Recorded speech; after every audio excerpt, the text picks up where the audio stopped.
let's get into the hardware of the clubs and the club heads that you've been looking at.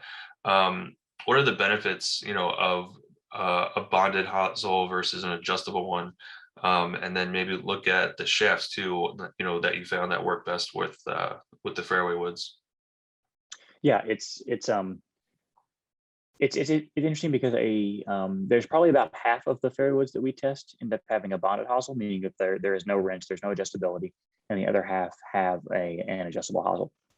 Personally, we find much better success with the adjustable hosel, and that's simply because loft and lie are two of the most important variables when you're fitting golf clubs to a specific golfer, and being able to adjust those things in those incremental values that adjust slightly versus having to go to an entirely new club head has just been able to dial in, let's call it an extra 10 to 20% of performance for those people. So if you're a person who can get the bonded hosel bent to your exact specs, then I would say there's tangibly no difference in having the bonded hosel versus the adjustable hosel. But for 99% of golfers who don't have access to a club bending machine, don't have access to advanced club building shops, or that simply can't take the time to really know what their ideal loft and lie is, that's when the adjustable fairway woods really hold a ton of value. And, kind of in my opinion, if I was buying off the shelf, if I was a golfer that was not going to go and get club fit,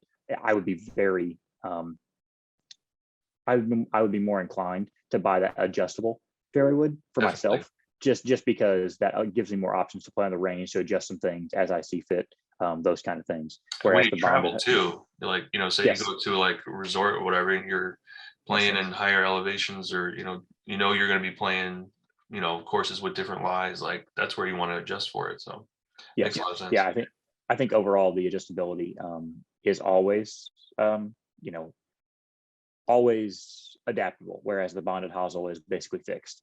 There are some players that believe they enjoy the feel and the feedback of the bonded hosels more than they do the adjustable hosels. They don't like the sound it makes. They don't like the feel. We haven't found any of that with our testers this year. Most of our testers feel no difference at all Mm, between bonded and adjustable. They don't really seem to perceive it in any significant way.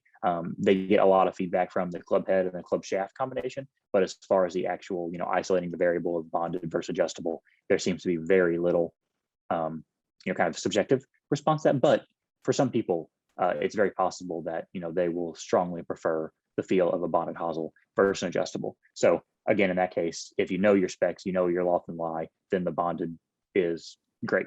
It's a great yeah. choice. Yeah.